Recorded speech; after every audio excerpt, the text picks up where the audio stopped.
Olá, professor José Carlos.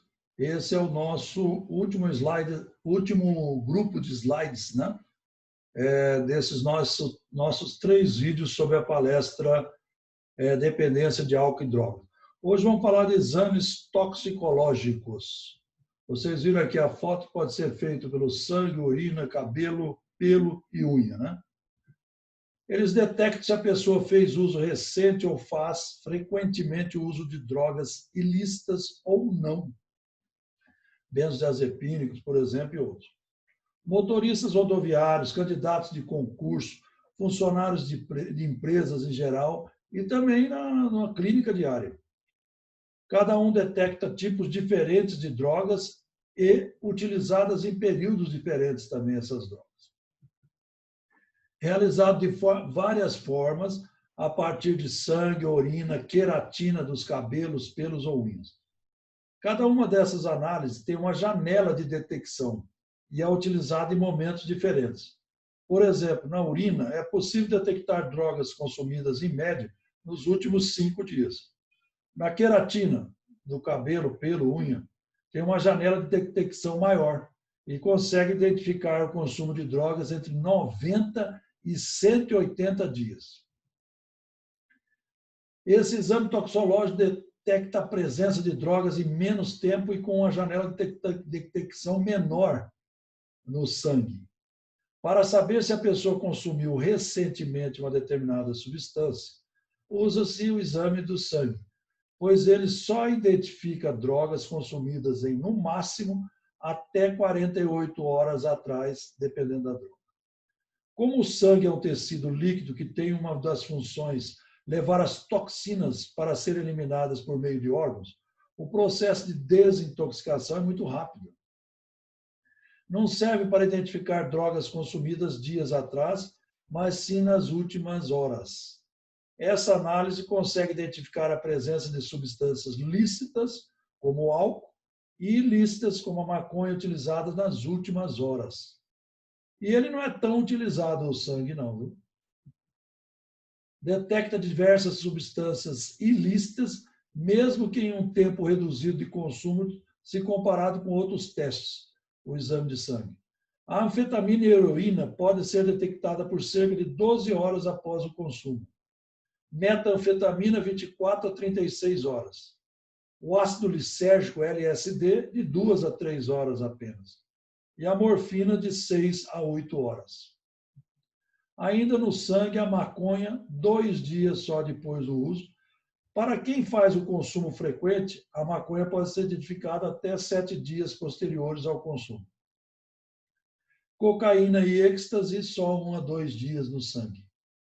Passado esses períodos, já não há como detectar drogas no sangue, sendo necessário um exame toxicológico feito com amostras de urina, queratina, como cabelo, pelos, raspas de unha.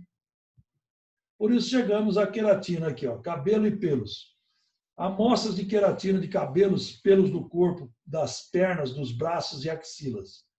Único método de comprovação de consumo de drogas aceito pelo Denatran e os Detrans pelo Brasil afora, Departamento Nacional de Trânsito e os estaduais. É a única forma de atestar consumo ou abstinência da substância psicoativa num período de 90 dias.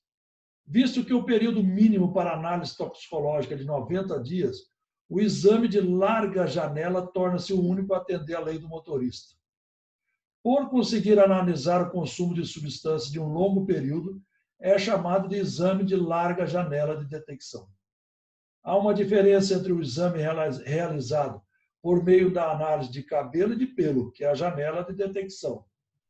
A diferença entre cabelo e pelo se dá pelo crescimento de cabelos e pelos. Os cabelos crescem de forma contínua, os pelos de forma cíclica, alternando constantemente ciclos de crescimento, pausa e queda.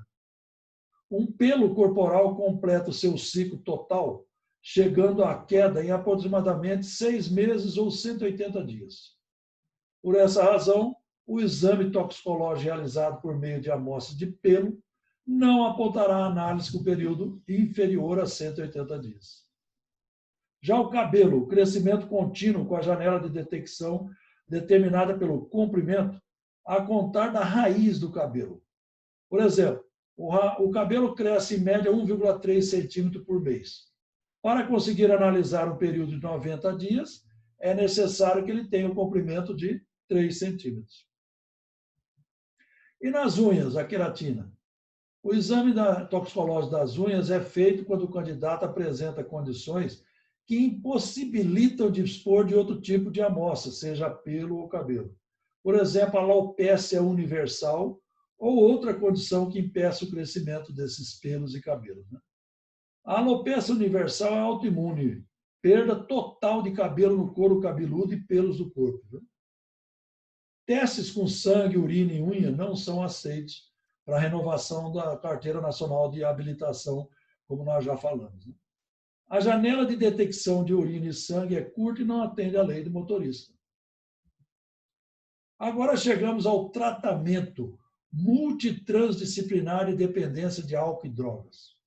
Primeiro, psicofarmacoterapia. O uso das drogas, dos remédios, são sintomáticos. O tratamento é sintomático. Então, por exemplo, verificam-se comorbidades. A pessoa tem lá um transtorno do déficit de atenção e hiperatividade e é dependente da maconha.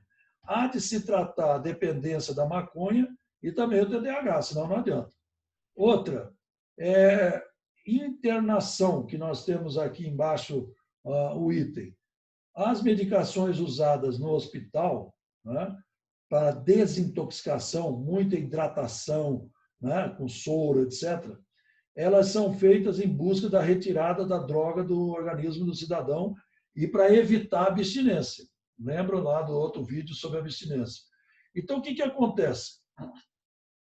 Nós temos que dar drogas visando com que ele saia daquela intoxicação toda da droga, para que a gente conheça realmente quem ele é. E muitas vezes você encontra ali uma pessoa depressiva que estava dependente de álcool, que foi internada por tal motivo, e aí tem que se tratar a depressão também. Né? Então, o tratamento é sintomático não só da dependência, mas também das comorbidades. Psicoterapia individual, grupo, familiar. Pode ser por grupo, que é mais econômico, atende mais pessoas, grupo de etilistas, grupo de dependentes de tais e tais drogas, porque é mais barato, mais rápido, abrange mais pessoas. Na rede de atenção psicossocial, na RAPS, cuja porta de entrada são as unidades de pronto atendimento, as UPAs, e as unidades básicas de saúde da família, o BSF, nessas portas de entrada, frente a um quadro de dependência química, eles também são recomendados a fazerem tratamento da família. Sem envolvimento da família não dá, tá? Para tratar aquela pessoa que tem aquela dependência, seja de álcool ou outras drogas. E pode ser feito matriciamento na UPA. O que é matriciamento? Um autor muito interessante, Gastão Wagner, vocês podem ler a respeito.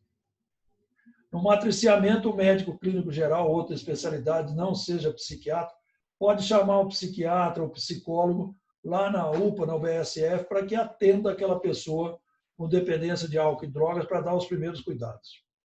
A psicoeducação, conhecer a respeito da doença que está ali como comorbidade, conhecer sobre aquela droga, seus efeitos deletérios ao corpo, etc.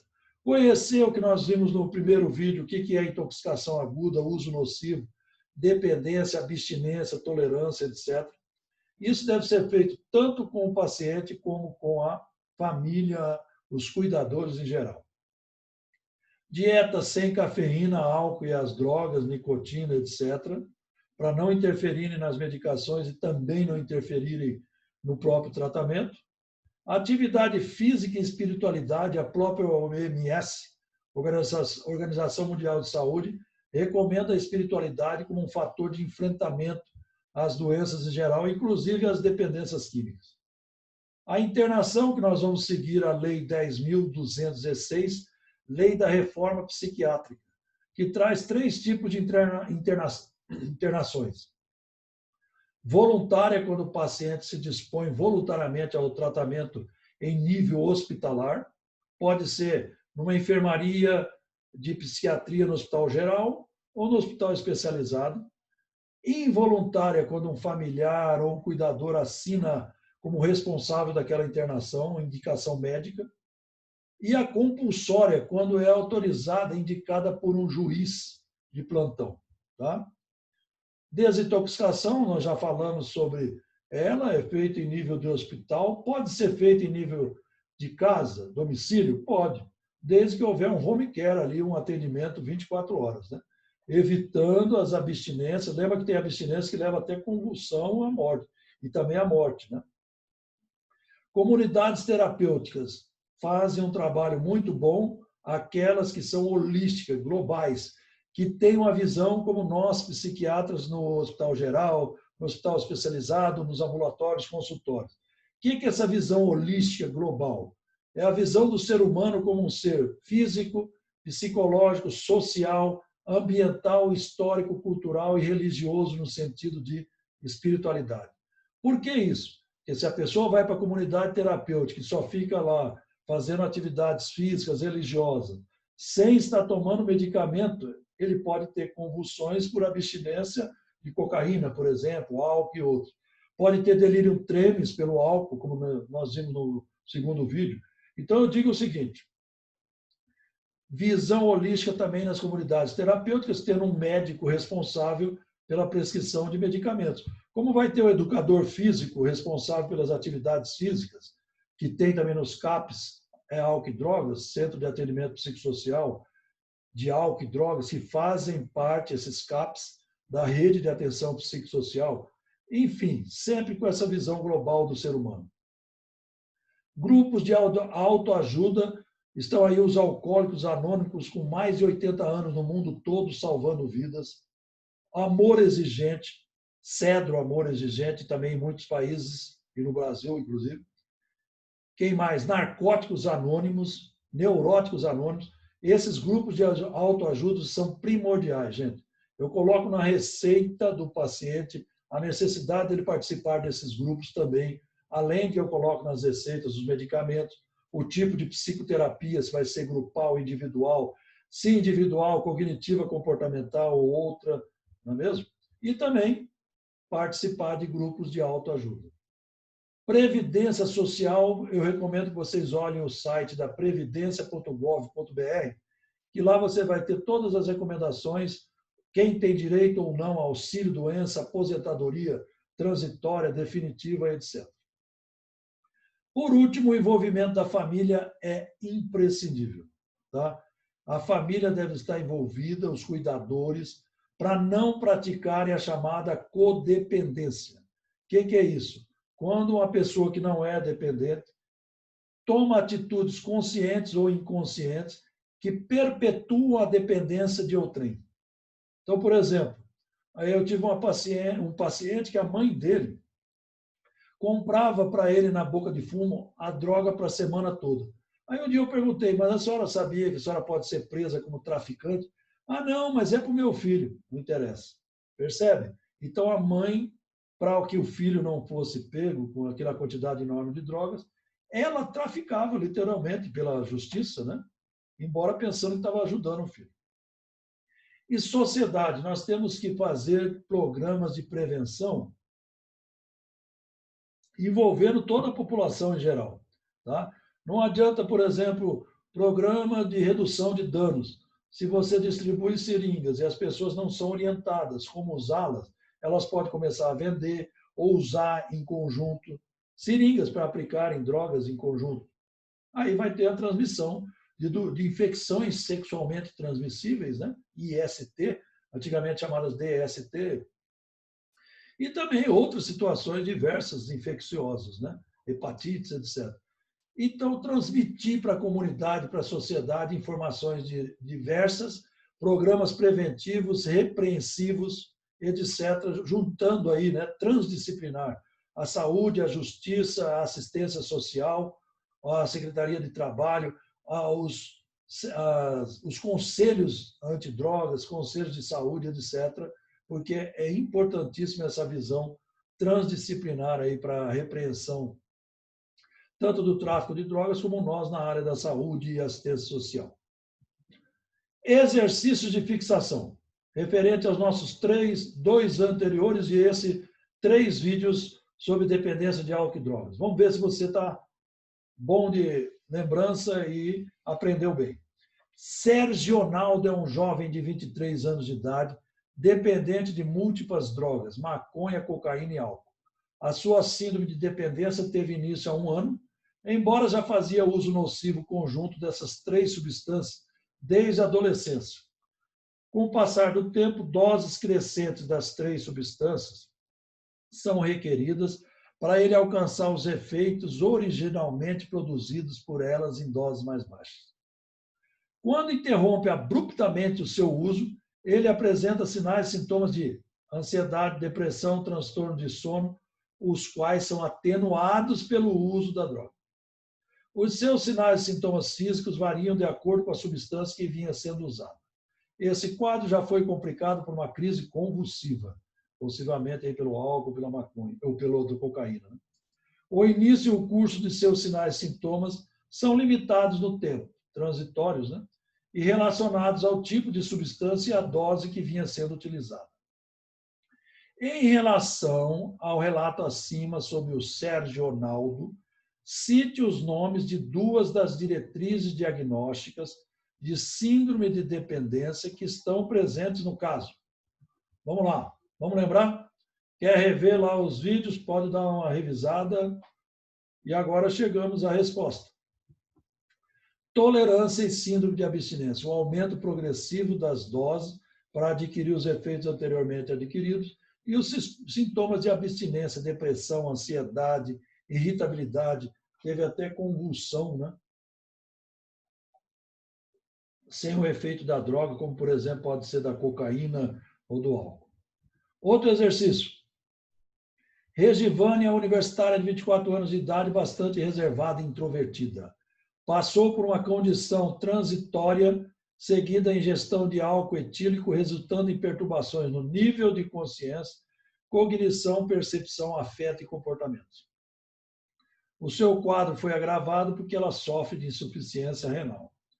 Antes em sua vida, pequenas doses de álcool etílico já produziam efeito desproporcionalmente grave. Ela sempre fica bastante desinibida quando bebe em festas ou carnavais. O fenômeno é transitório. A intensidade do quadro diminui com o tempo e os efeitos finalmente desaparecem na ausência de uso posterior da substância. A sua recuperação sempre é completa, transitória o quadro. Os seus sintomas não refletem necessariamente as ações primárias do álcool. O uso do álcool pode ter efeitos aparentemente estimulantes em baixas doses, agitação e agressão com doses crescentes, e ela pode ficar sedada em níveis muito altos. Em relação a esse quadro, eu cite o nome da condição clínica pelo CID-10. Desculpa. Qual a resposta? Um quadro transitório chamado intoxicação aguda. Este aqui é o slide com as bibliografias que eu utilizei. E eu só tenho a agradecê-los pela atenção. Obrigado.